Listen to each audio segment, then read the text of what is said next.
Welcome to the Badass Breastfeeding Podcast. This is Dianne, your lactation consultant. And I'm Abby, the Badass Breastfeeder. And today's episode is brought to you by Original Sprout. The Bundle of Joy is the newest addition to their family of vegan products. And today's episode is also brought to you by Imani and breastpumps.com, helping parents everywhere with the right tools. Imani recently released the Imani i1 dual breast pump.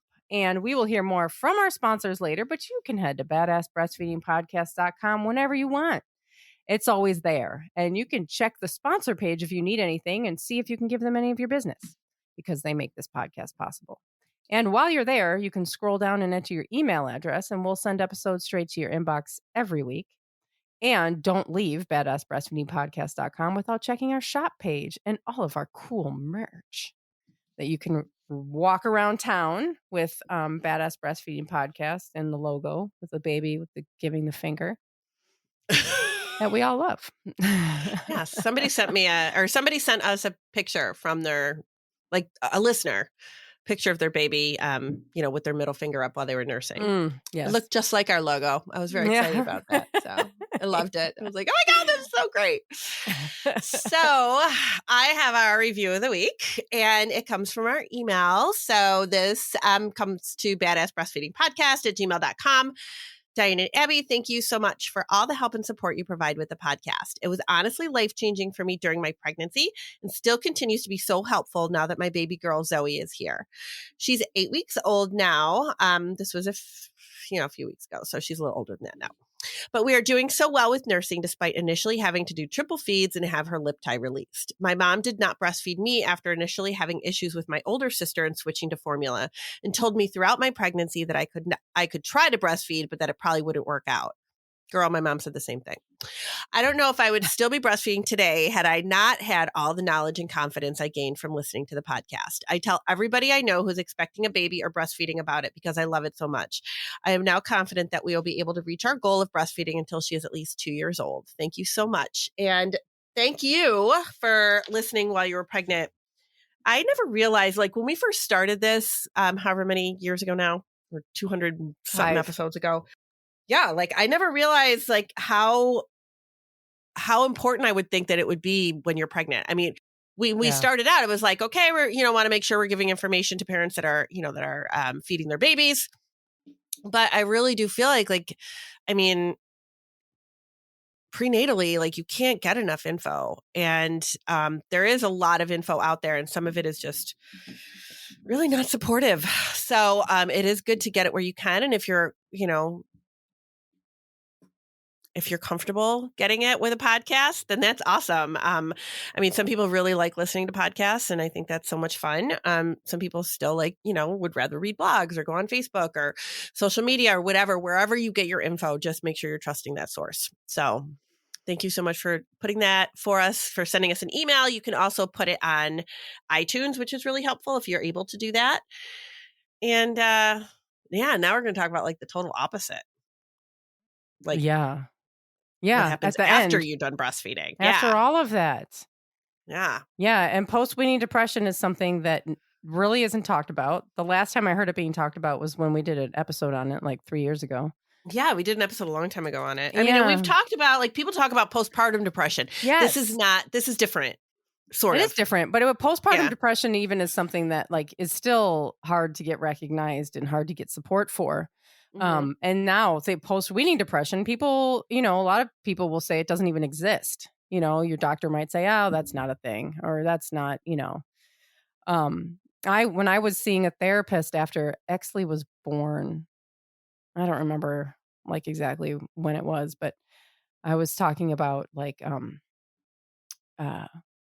wasn't really weaning stuff, but it was just like, breastfeeding in general or something like that. And I mentioned something about it and she's like, well, actually, after, you have your baby, your hormones should be all evened out by like 6 months. Oh my gosh. Come on. And I'm like, in what world does that statement even make sense? No, I mean, we know that postpartum depression could affect you like a couple years in. Right. And hormones are evened out. Like, when are your hormones ever even? First They're of all, never evened out. What is that ever. even a thing? How is that? Maybe they're Like, evened out for 5 evened minutes out. before you get to menopause. Like, that's probably it. And then Yeah. they're all fucked up again. And then, so, yeah, I mean, your whole life is hormones. So, Right. like, why? Like, I don't think we even understand how much hormones affect our lives. But yeah, there's not really, a time where you're like, okay, yeah, so it's not hormones because, like, that's not what's going on with me right now. No, that's always what's going on with Yeah. people. That's always a factor. And certainly with post-weaning depression, which, we say depression, but of course, depression can look all kinds of ways. I mean, people can experience a lot of anxiety. People can experience, just generalized sadness, irritability, hopelessness, like difficulty concentrating. You just feel really weepy, or you don't feel motivated to do things, or you have like big swinging mood swings. There's like endless amounts of really like symptoms of it. And it's just really difficult to get the conversation going sometimes with a provider because they're like, what? No.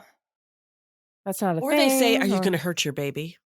Are you going to hurt your baby? Are you having suicidal thoughts? It's like, you can feel sad without having suicidal thoughts or without having thoughts. And that just because I don't want to kill my baby doesn't mean that I'm not still needing some support. Right. Like, why is that the threshold? It's ridiculous. It's totally insane. I hate that. Yeah. Really, I hate it. Yeah. I mean, it's just, yeah.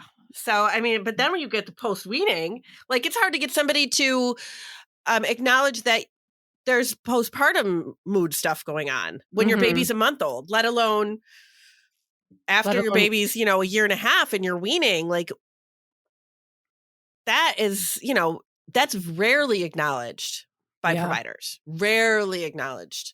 And it's just, we need to like really bring that to the forefront. I have heard more, and when I say more, I mean maybe like here and there. People have come to me a handful of times to say things like, I've been starting to wean, or, my baby's weaning and I'm having more headaches. Is that normal? Or my baby's weaning and I'm feeling kind of like nauseous. Is that normal? And it's like, there's a lot of hormonal stuff happening when you wean. And I know, like, I was just saying, like, oh my God, you're hormonal. But when you're weaning, like, there's a lot of hormonal stuff happening. So yes, you might have headaches. You might feel off, but I think people don't expect to be depressed. Even when you plan to wean, even when it's been like, you're fine with weaning, like you're emotionally able to say, we're ready. I really believe my baby and I are ready for this. I feel fine with weaning. I'm ready. I'm glad I'm not pumping anymore. I'm good to go.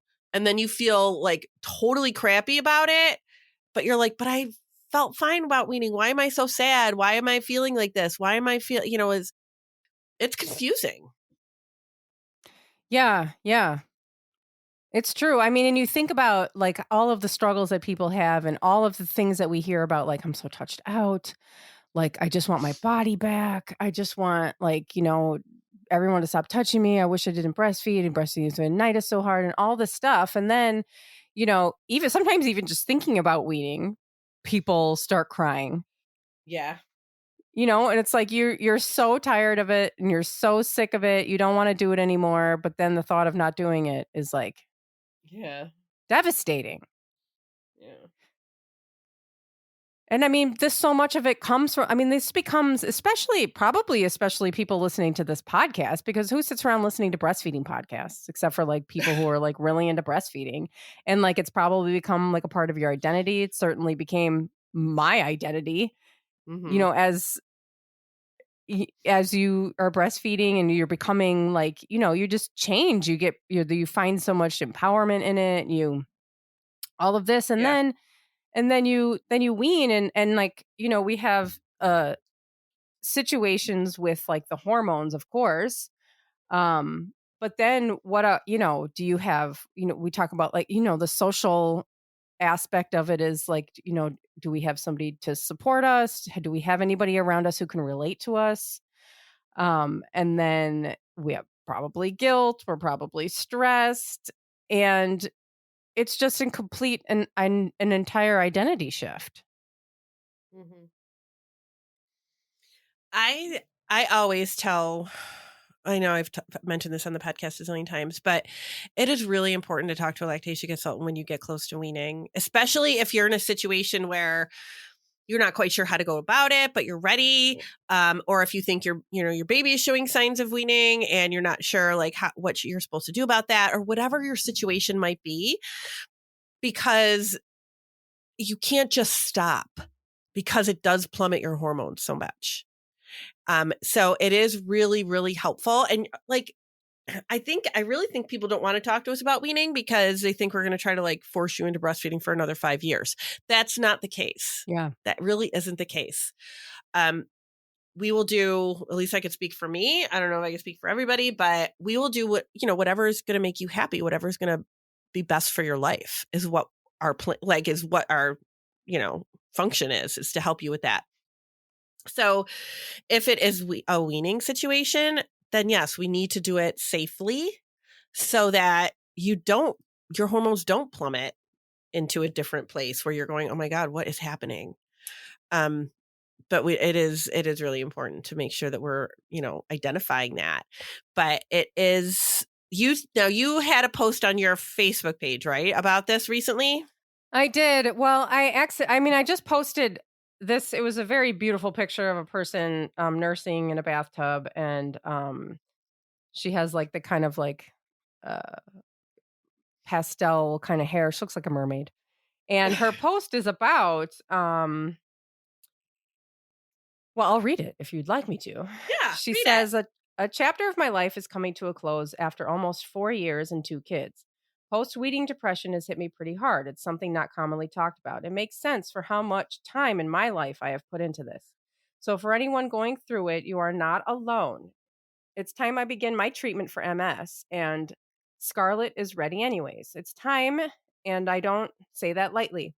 I've said it before and I'll say it again. One of the hardest and most rewarding things I've ever done. I've cried hard and I've laughed harder. I've never been more proud of something in my life. I've breastfed since day one through tongue tie, lip tie, late nights, cluster feeding, teething, and so much more. This journey has made me love myself so much more. I look at my body in such an amazing light because it has shown me what it was and still is capable of. One of God's greatest gifts to this world is women. End quote. I didn't say that. Oh. She did. So there was that post and the picture is really beautiful and I just put it up, and to my surprise, I don't know why I was surprised, but all these people started commenting about, sharing in the experience of post-weaning depression. And I can read a few of the comments if we're interested in that. Yeah, I think it is great to know that other people have experienced this. And it's not just some mysterious thing that might happen to you when you wean. Like, I think it's really great to know that this is something that other people have experienced too. Yeah. So I'll read a few of the comments. One person says, glad this is public because every time I come to the weaning stage, I felt I went through a little heartbreak, like I've lost a part of my life. Just coming up on 10 months and don't plan on weaning soon, but it does make me sad to think about. We are closer to the end than the beginning. Another person says, I definitely felt the post-weaning depression when I weaned my son after 34 months.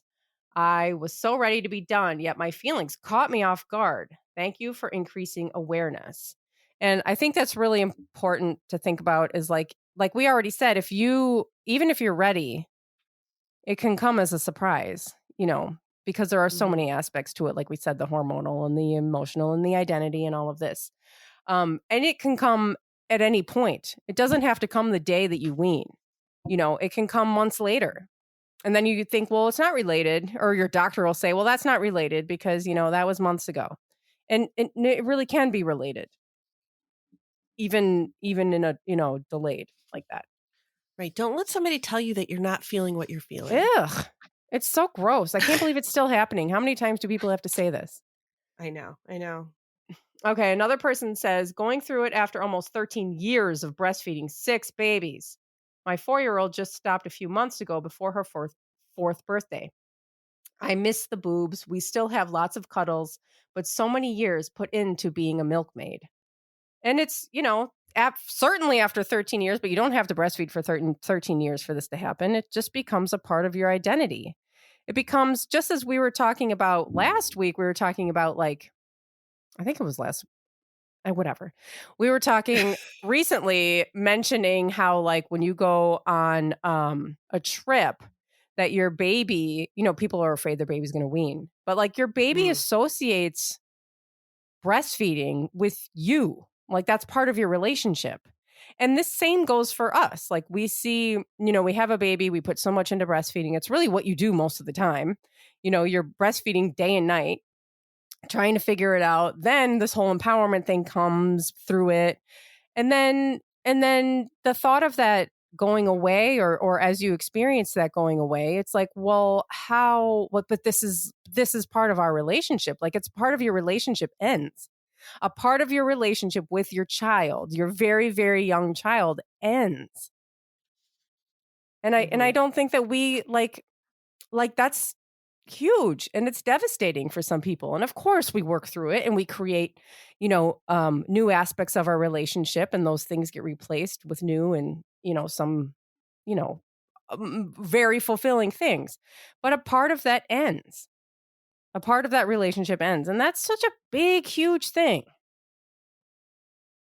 It really is.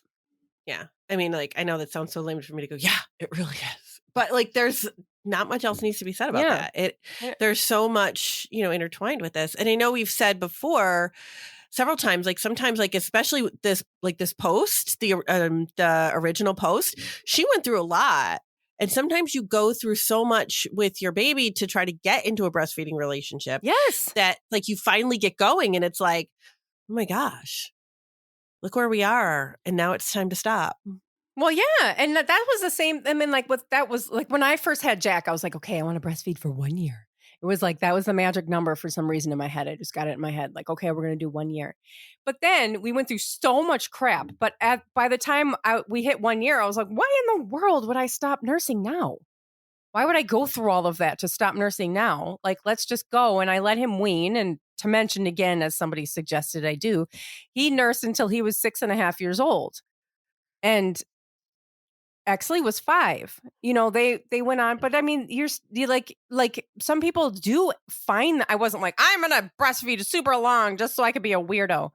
Like I just found, you just find yourself doing these things. You're like, before I had kids, I would have said breastfeeding a 6-year-old was weird and gross, until I found myself nursing a 6-year-old and was just like, this is the least weird thing on the planet. And,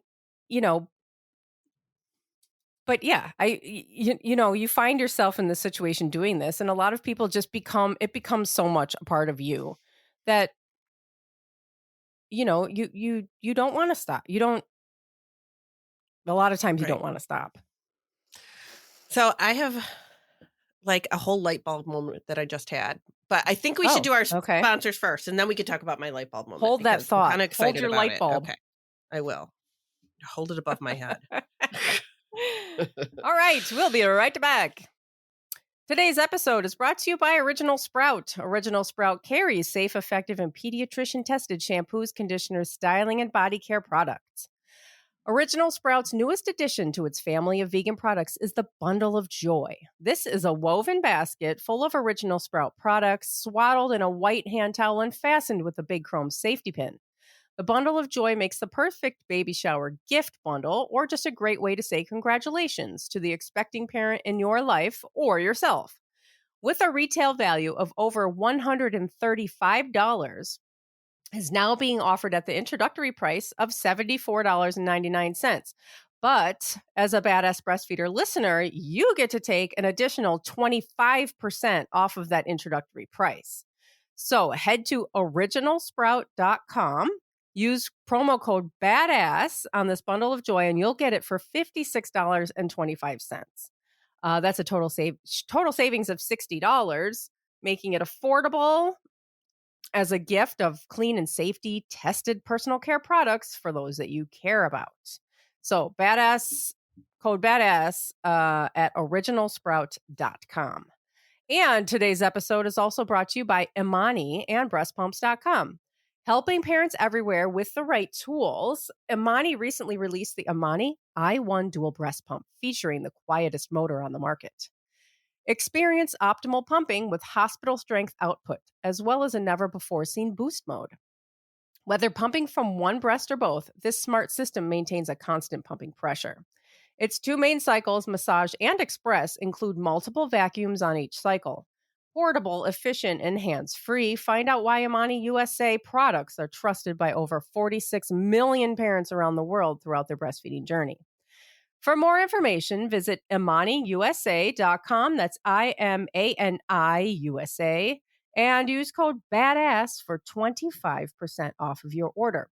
Or you can head to breastpumps.com/Imani and place an order with your insurance benefits. And our sponsors and their promo codes can be found in our show notes under this episode on badassbreastfeedingpodcast.com or wherever you're listening from. Our show notes will also include further information about things we talk about in this episode, and at badassbreastfeedingpodcast.com. You will also find our breastfeeding resources, all of our other episodes, and information about scheduling your very own one-on-one online lactation consultation with Dianne. So what I'm thinking here is I just kind of realized, like, I know we talk about a lot how people don't really appreciate that breastfeeding is more than just food, right? We always tell you, like, it's a relationship. Yeah. It's connection. There is really more to it than just feeding your baby.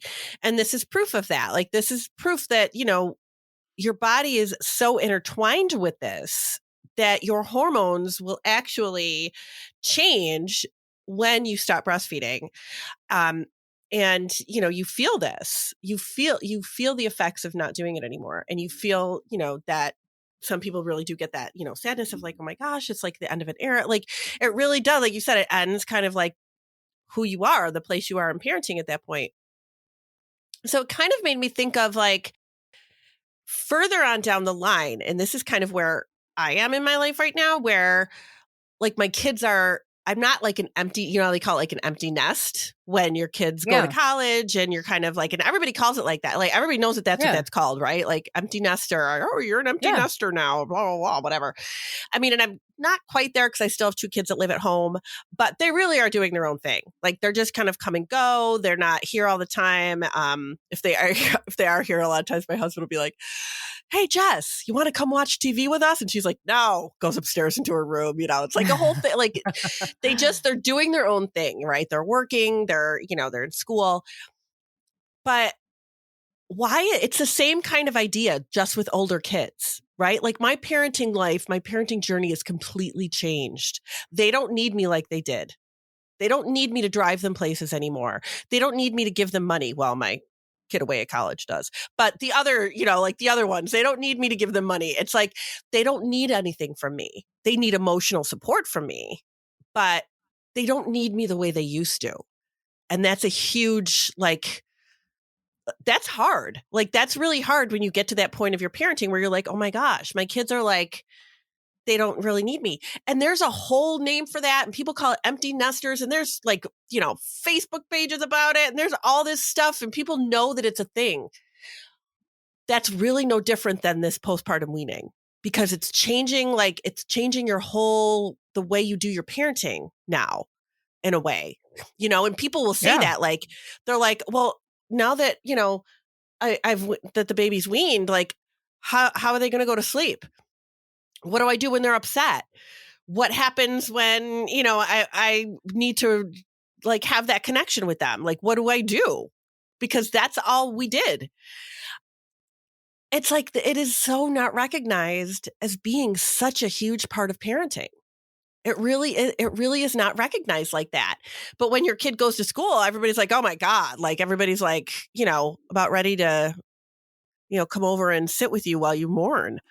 But other than that, like it's, you wean, everybody's like, oh, it was time anyway. What are you worried about? Your kid shouldn't be breastfeeding anymore anyway. Yeah, like, right. It's a huge part of it just changes the way you parent. Well, yeah. And I mean, parenting changes us, especially like the birthing and the breastfeeding parent. Like I mean, for me, I quit my job, which was my whole identity before that. I completely quit that. I started doing something completely different. A lot of people change careers. A lot of people end careers. A lot of people, go through these massive changes. And so your identity, your whole entire identity does change. And, we expect people to put all of themselves into parenting. But then when there's a reaction to something changing, people are like, oh God, just be happy. Just be good with it. I mean, yeah, it's like, it's so silly. So weird. It really, it's so weird. And I know that when I kind of almost felt, so strange to say, but I almost kind of felt like this might have even started for me, like the post-weaning depression thing, when my kids started solids. Because I really, I was so, because I really kind of dragged my feet on it, because I was like, I was so proud of the fact that I was responsible for their nourishment. Like, I was so proud of that. I was so proud that, like, my body was feeding them. The milk that my body was making them grow. Like, I would love to look at them sitting there playing and being like, I did that. Like, nobody could take credit for that but me. I did that. And then I knew that when they started solids, that would be gone.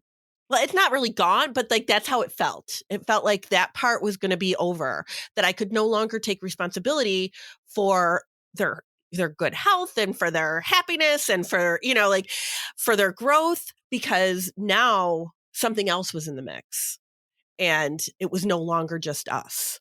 Now there's other foods involved. And I really didn't. And I also was one of those, and maybe it's, kind of strange too for people to think of, but I didn't really like anybody else giving them bottles either, because I was like, feeding is my job. That's what I do.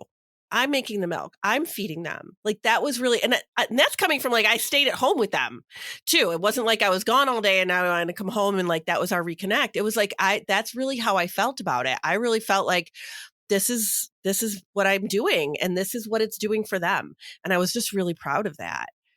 But I really kind of feel like that started for me when we were supposed to start solids. Cause I remember even feeling like, I don't want to start solids. I don't want to give them anything else.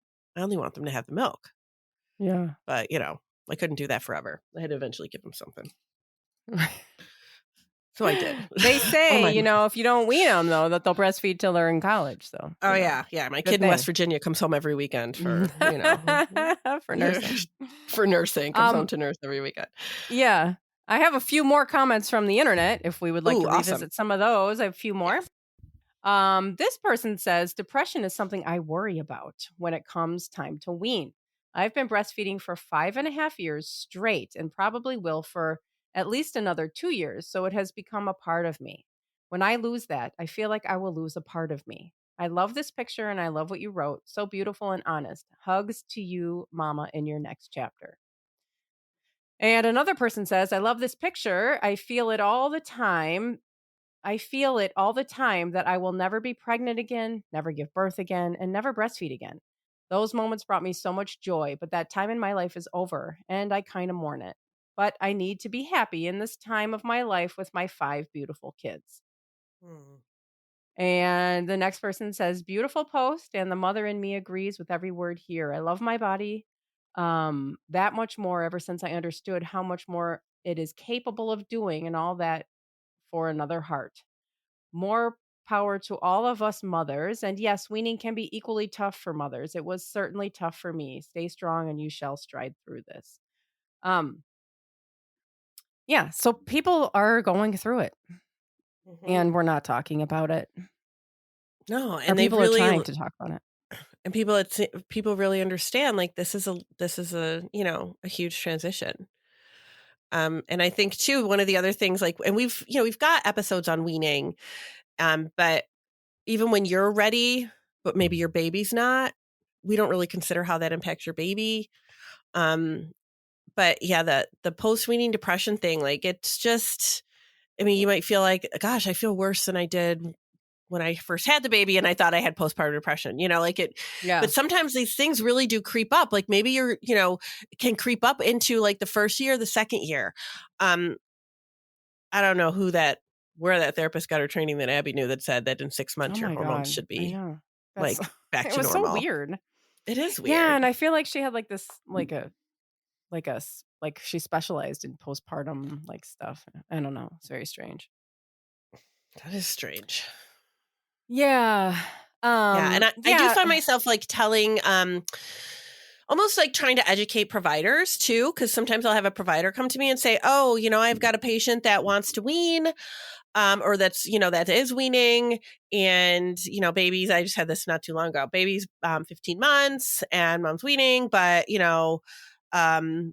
still, not really not feeling that great with it, or still feeling a little full at times. Like, what do we do to just dry things up?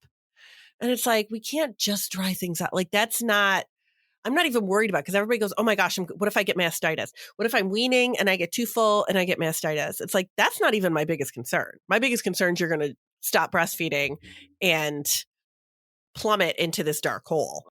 That's my bigger concern for people. Yeah. It's not even like, okay, you're going to be a little uncomfortable for a couple days. You might get a plugged duct here or there while your body is like trying to readjust to milk supply. It's more of like your body going, what the hell happened to the baby? Where's the baby we were feeding? Isn't there, and isn't there some sort, I know that I've read, and I'm going to have to speak on this without it in front of me, because it's just coming to me right now, but I know that there has been like literature written about how when if you choose not to breastfeed, you have your baby, you're just like, I'm not going to breastfeed. And so you deal with whatever you deal with there, or at some point and you just stop abruptly, that your body thinks the baby died. I've read that too. And so I'll have to see if I can find it. This like physiological reaction to like the death of a baby.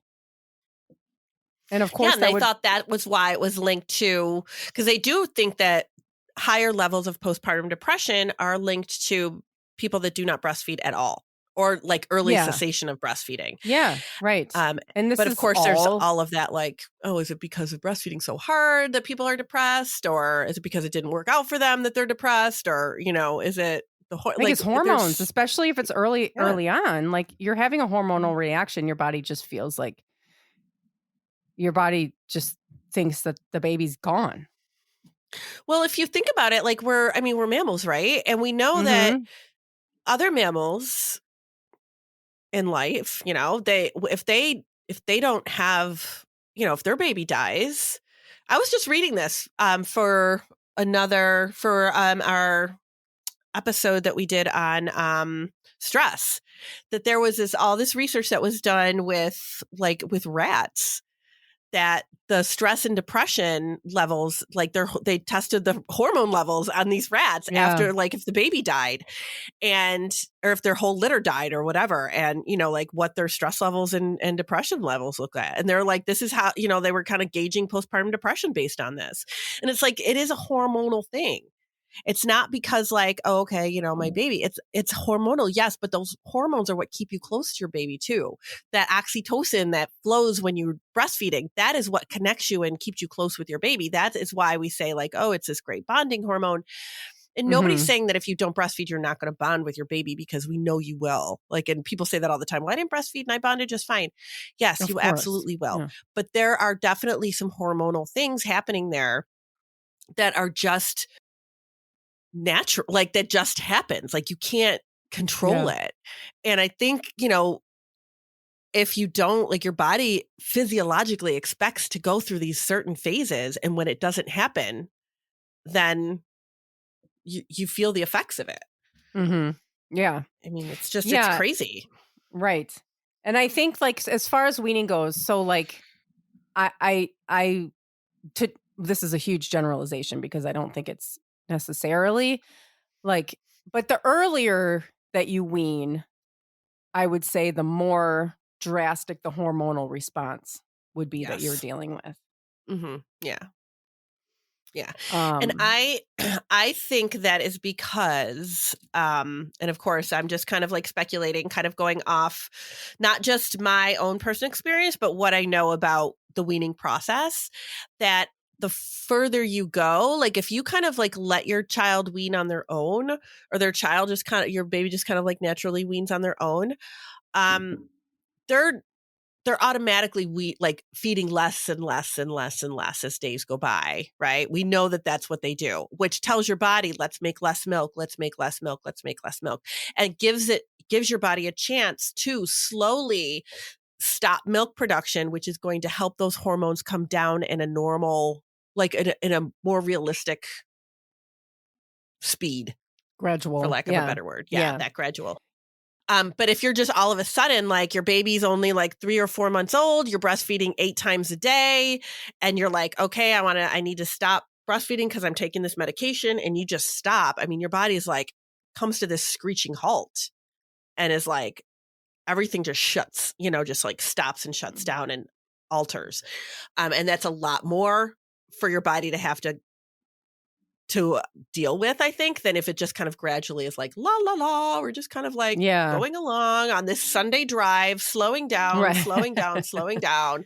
And then, as opposed to like just, slamming on the brakes. Yeah. It's just, it's just too much. It's too much. Yeah. And if you have to and you really want to, then certainly do that. And this is information. So expect this. Be prepared that if you are weaning early, if you're weaning abruptly, for some reason, if you've been advised to wean abruptly, then double check, because a lot of times the information we're given about medication or surgeries or something like that is totally wrong. Most of the time, you don't have to wean because of any of that. Right. But if you can, wean gradually, if you can wean later, if you can let your child nurse for longer time. And I think that if you can wean like on your own terms, if you're like, okay, I wanted to nurse this long, or, if you're being pressured to wean or something like that, and you feel like pressured into it, I do think that your reaction is going to be more dramatic. Right. I think there is going to be more stress involved. Yeah. You weren't ready. And if you, and by the way, don't let anyone tell you that it's not okay to not be ready. Because if you are not ready for that nursing relationship to end, that is fine. Because your baby's happy. Your baby will nurse for as long as, I know that there's nursing strikes and there are like weaning early things that happen like that. But generally your baby is just going to nurse until you say not to, or if you never say not to, they will eventually stop on their own. But what was I saying?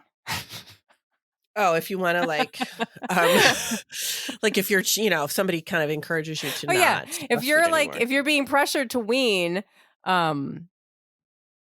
if you're going to have more of a reaction than if you're doing it on your own terms. And it's okay to do it on your own terms. You're part of this too. It's 2 people, you and the baby. And it's okay for you to go on, what you are comfortable with. And if you're not ready, then you're not ready. End of story. And don't let people tell you, just quit cold turkey. I hear that all the time. My pediatrician told me just quit cold turkey. And I was like, no, that is not good for anyone. No. Another thing I like to make sure people know is like, maybe you do have it in your head. If you're one of those people who's like, I'm going to, our breastfeeding journey is going to end in a year. I want to try to have another baby. I want to get my life back, whatever your plan is. If you indeed have a stop date in mind that you are hard pressed on, which is fine, then reach out to a lactation consultant to find out how to get to that goal safely. Because if you get to, if you're like, I want to breastfeed for 12 months and you get to that 12-month mark and you're still breastfeeding, 4 or 5 times a day, you can't just like I said, you can't just like put the brakes on and stop. So you want to get, start that weaning down process sooner. If you have a goal in mind. And I did have this happen, I do have it happen quite a bit, but somebody who was like, all right, I want to be done by February because I need to start the process of going through IVF and getting pregnant again and, blah, blah, blah. So we want to start by this date. So it's like, okay, then we're going to start, in January, weaning down feeds, whatever the plan is, but you have to start a couple weeks ahead of time if you really have a date that you're looking towards to be the end of your breastfeeding relationship. Don't get to that year and be like, well, I thought we were just going to be done today, because it might not happen that day. Like we need to. And then you have like a party with a cake and today's the day we stop, but that's not. Today's the day we start weaning back, not the day we completely stop. So we might need to start weaning back sooner if that's the case. And I love the episode on boundaries because that is a great way to start. People will say like, how do I wean? And I'm like, just so you know, this is a gradual process, and start with learning about how to create some boundaries. And we do have an episode on that. And you basically just work on that, and you can just use those tips and tricks all the way until, the nursing sessions are done. Yeah. Or some people are just like, I need to wean. And then they get halfway through and they're like, okay, this is manageable. Yeah. I'm about down about half of what I had been nursing. And so I feel like this is okay. I would not have nursed 6.5 years without boundaries. Yeah. That was not just like an on-the-demand boob party. That's not how that happened. That happened with boundaries and with like making it a manageable situation for me. Yeah. So thanks for listening. Thank you. And good luck, and let us know, like if you want to let us know your thoughts on it too, like this Facebook post. It's great. We'd love to hear it. Yeah. So thank you. See you next week. Bye. Bye.